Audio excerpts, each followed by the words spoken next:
President Trump's powerful efforts to secure our homeland are working.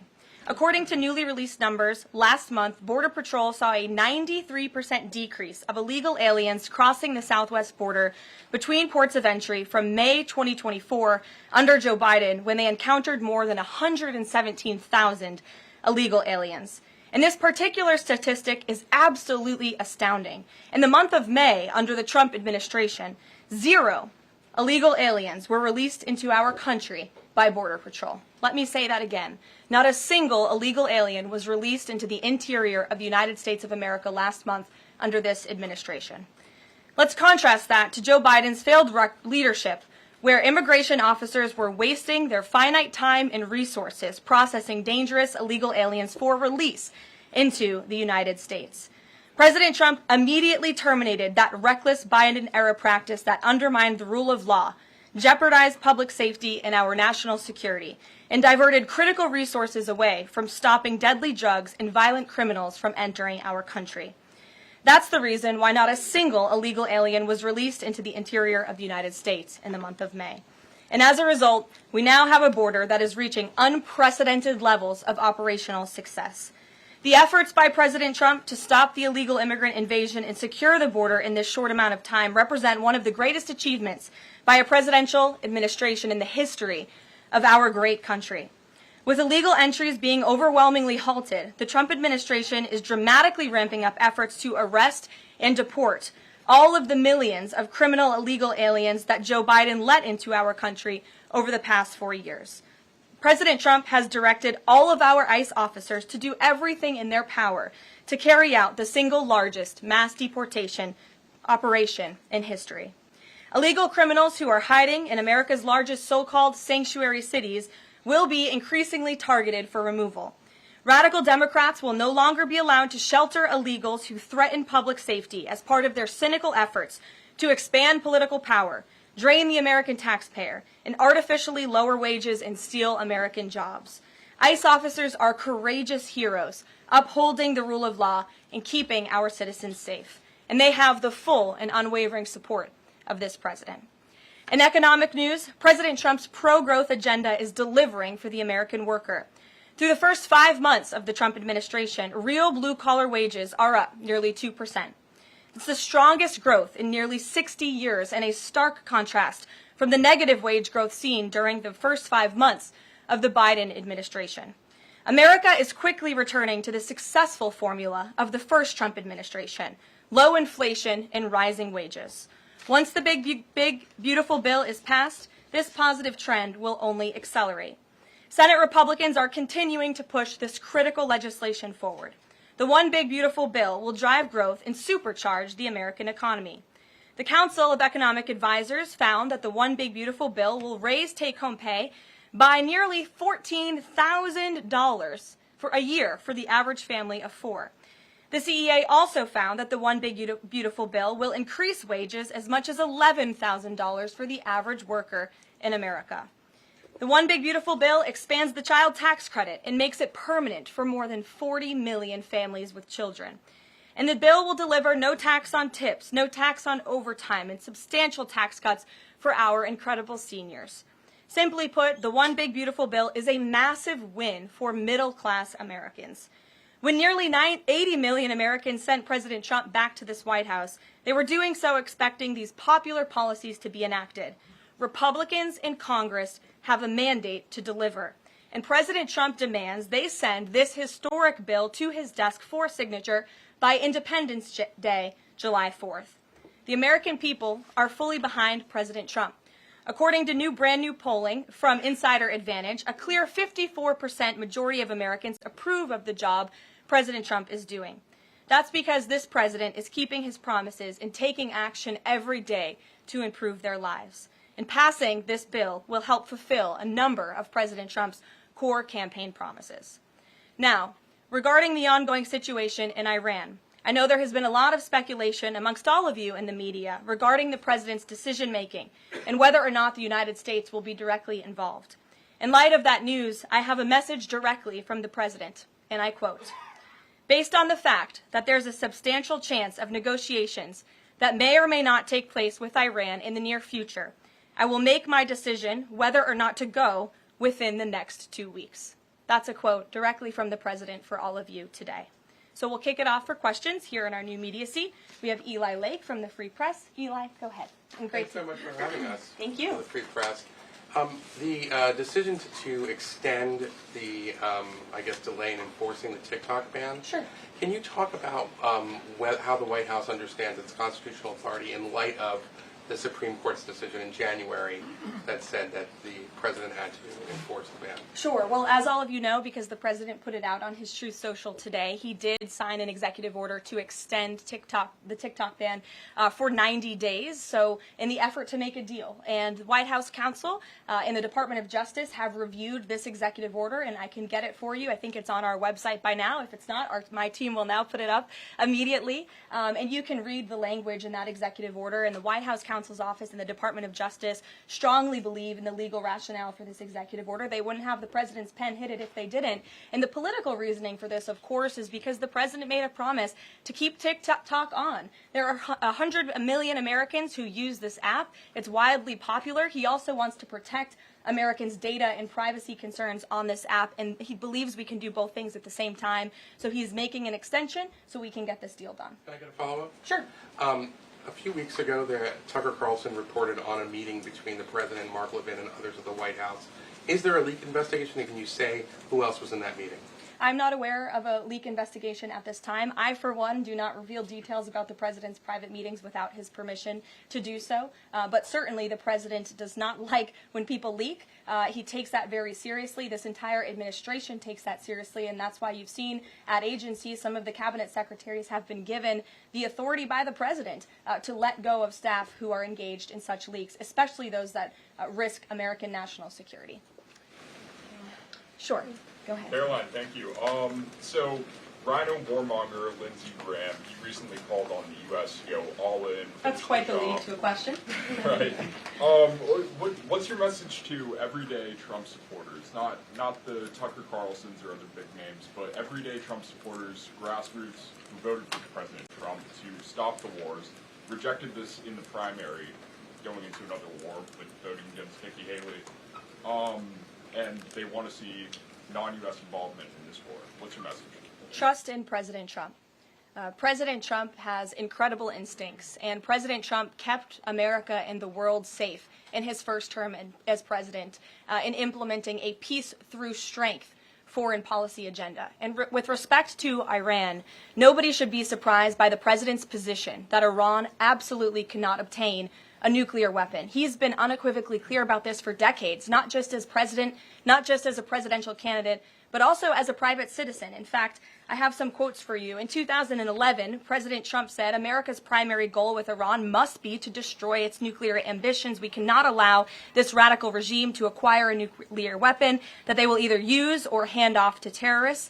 In 2015, the president said the problem is that Iran poses an existential threat to Israel, our Middle Eastern allies, and the United States. And of course, the president has repeated that in his first term as president and his second term as president as well. That's why he was adamantly opposed to the disastrous Iranian nuclear agreement that was implemented by President Obama, and it's why he has given great latitude and given a lot of effort to achieving a diplomatic solution. But he's been very clear. Iran went for 60 days when he gave them that 60-day warning without coming to the table. On day 61, Israel took action against Iran, and as I just told you from the president directly, he will make a decision within 2 weeks. A follow-up? Sure. Go ahead, Natalie.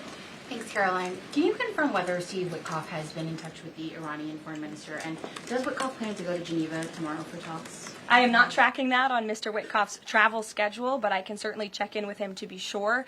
As for correspondence between the United States and the Iranians, I can confirm that correspondence has continued. As you know, we were engaged with 6 rounds of negotiations with them in both indirect and direct ways.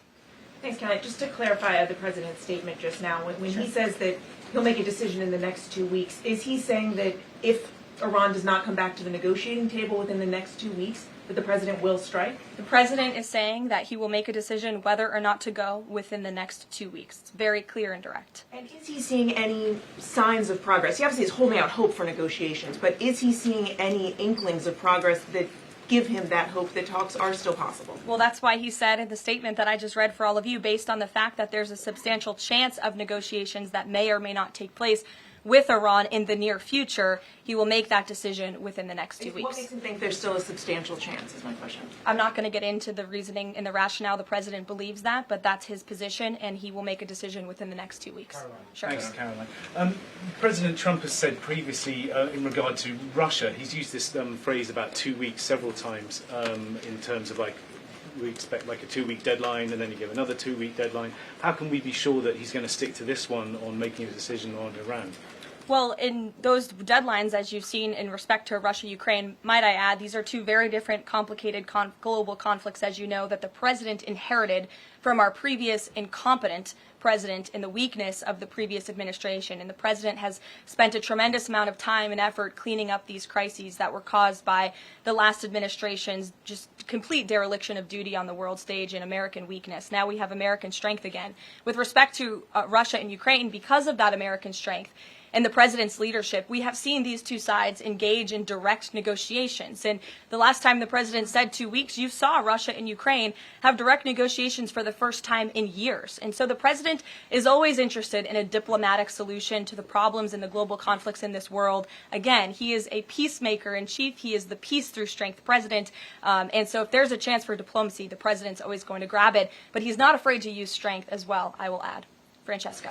Thanks, Caroline. What exactly would a deal with Iran need to entail?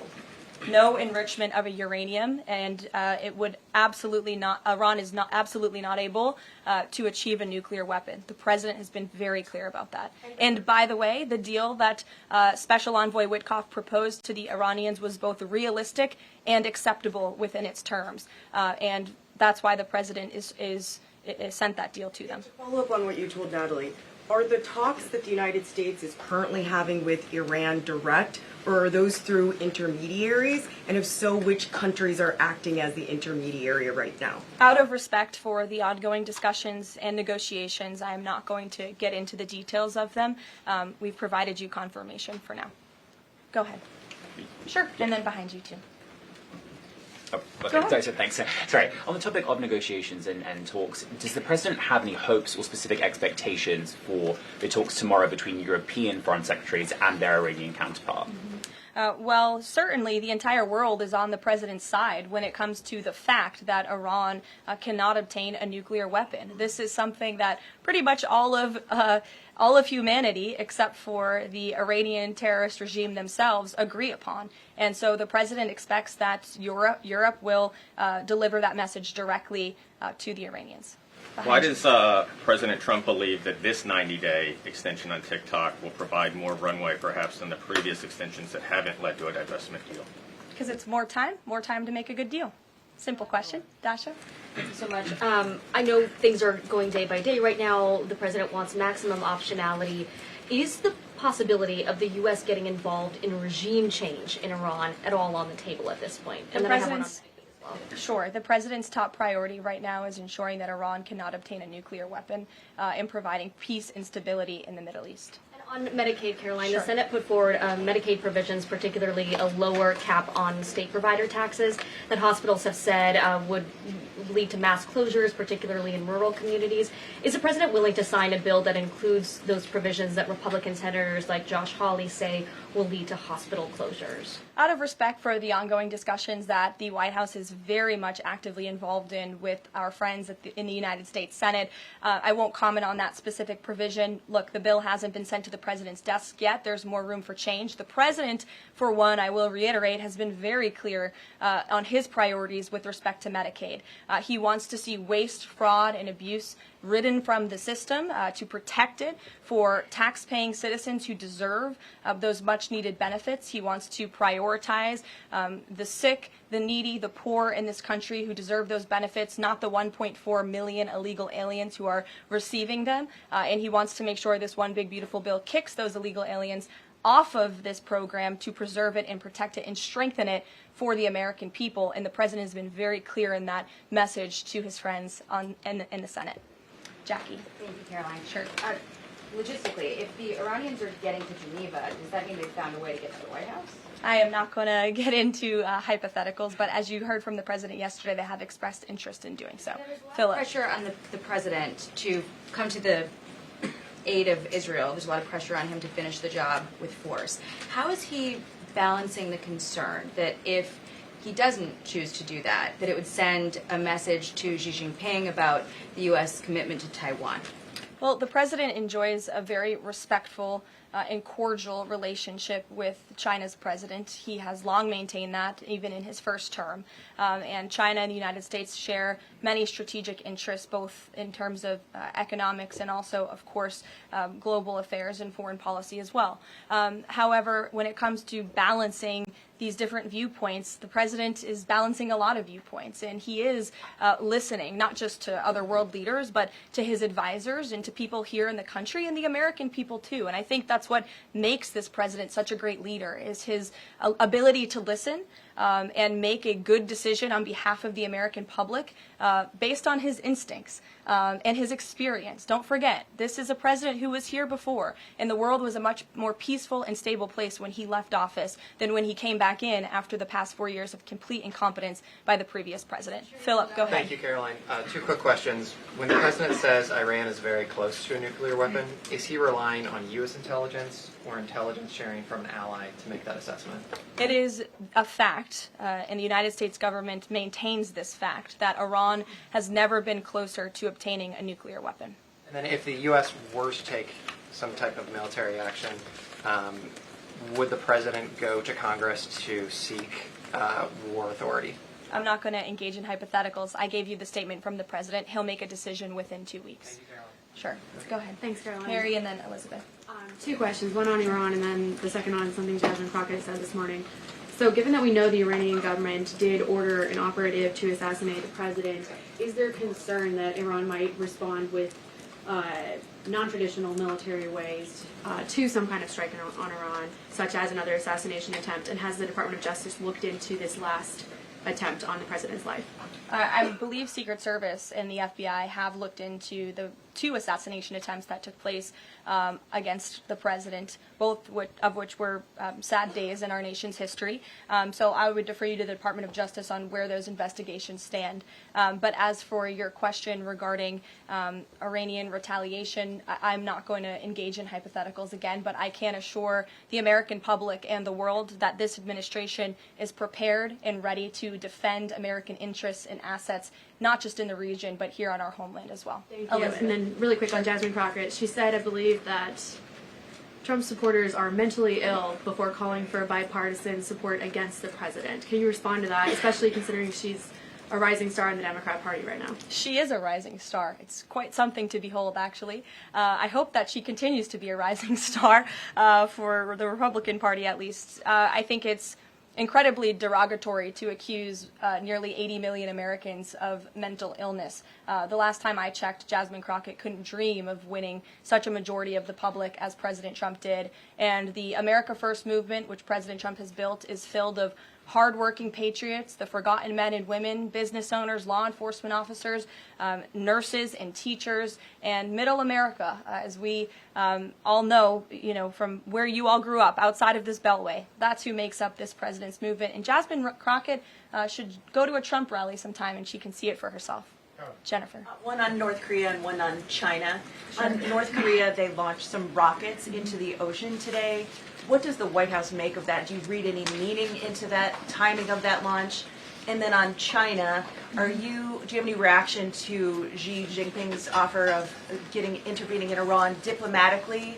And are you seeing any signs that China would get involved militarily to support Iran? I don't believe we're seeing any signs of that at this moment in time. As for Xi Jinping's offer, I will leave it to the president to respond to that himself. As for your question about North Korea, we are monitoring the situation. The Trump administration is in close contact with our new South Korean counterparts as we work together to deter our adversaries and preserve a free and open Indo-Pacific. And no matter where, our adversaries and our allies alike know that President Trump will not tolerate threats against our interests on his watch, even as he works to resolve the wars that he inherited. Alex, go ahead, and then I'll come to you. Thank you. Is the president concerned about the economy if farms and hotels, et cetera, struggle to find workers? President's always concerned about the economy. That's on his mind every day. He wakes up, he checks the markets, he checks wage growth. As I pointed out, it's a record high today for middle class and American workers. So the president's always wanting to ensure that we have a strong and robust economy for the American people and worker, and we do. As for the specific concerns regarding jobs, look, the president has made it very clear we need to remove public safety threats from the interior of our country, and that remains the focus and the priority of this administration when it comes to deportations, no matter where somebody works. If they're an illegal alien rapist or murderer that was allowed into this country in the past 4 years by this administration, the American people want those types of criminals to be deported from our country, and that's what the president is backing ICE to do. There was an apparent skirmish between the Chinese and the Philippines in the South China Sea. Just curious if you had any reaction to that, and if the steps you're taking towards the Middle East right now are reducing your capacity to deal with that situation. I believe that happened as I was preparing and coming out here, so we'll get you a response to that. Certainly we have one, and our teams are always monitoring situations all around the globe. Okay, and then one more just on Iran. Just over the past 24 hours, we've seen some Israeli strikes on Natanz, Isfahan, and Kondab nuclear facilities. Is there any assessment just of how effective or what the result of those strikes will be? What I can share is that the IDF and Israel, I think, have exceeded a lot of people's expectations in their ability to really hinder Iran's nuclear facilities, but also they've taken out key people in the Iranian regime's leadership as well. So this is something, of course, we are monitoring and watching every day, and the president was just in an intelligence briefing. He continues to be briefed by his National Security Council, and he will throughout the duration of this war and conflict. And he also remains in constant communication with our Israeli counterparts, most notably Prime Minister Benjamin Netanyahu. Kristen. Thank you, Caroline. We have heard from a number of U.S. officials who say that Iran doesn't want to make a deal, that they are just stringing the United States along. What is to say that they are not going to continue to do so if we continue to give them extensions, now 2 weeks before 60 days? Look, Iran is in a very weak and vulnerable position because of the strikes and the attacks from Israel. And with respect to the president's statement, I shared that with all of you. And he has been very direct and clear. Iran can and should make a deal. We sent a deal to them that was practical, that was realistic, or they will face grave consequences. Why is Steve Witkoff not participating in the talks this week? I can ask Mr. Witkoff why he is not. Thanks, Karoline. Does the president object if Israel attempts its own operation against Fordo in the next 2 weeks? I won't decide that for the president, nor will I share that here. I'll let him speak to that. And then just another one. Iran is apparently warning Europeans that if struck by the U.S., it may withdraw from the nuclear proliferation treaty. That would result in throwing out inspectors and taking the program dark. What does the president think of the value of having Iran as a full signatory of that treaty? Well, that's reckless rhetoric, but I understand the Europeans are meeting with the Iranians tomorrow, so we'll see how that meeting goes. Just one more on Juneteenth. Does the president plan to commemorate the holiday today or make any comment on it? I'm not tracking his signature on a proclamation today. I know this is a federal holiday. I want to thank all of you for showing up to work. We are certainly here. We're working 24/7 right now. Nikki, go ahead. Actually, that was my question. Will you plan to mark Juneteenth in any way, either today or with an event later on, maybe next week? Sure. I just answered that question for you. Go ahead. Thank you very much, Caroline. The fact that this president is giving some time and space for diplomacy, another 2 weeks, does it mean that the president is trying his best to avoid a direct conflict with Iran? I think the president has made it clear he always wants to pursue diplomacy, but believe me, the president is unafraid to use strength if necessary. And Iran and the entire world should know that the United States military is the strongest and most lethal fighting force in the world, and we have capabilities that no other country on this planet possesses. Owen. Caroline, good afternoon.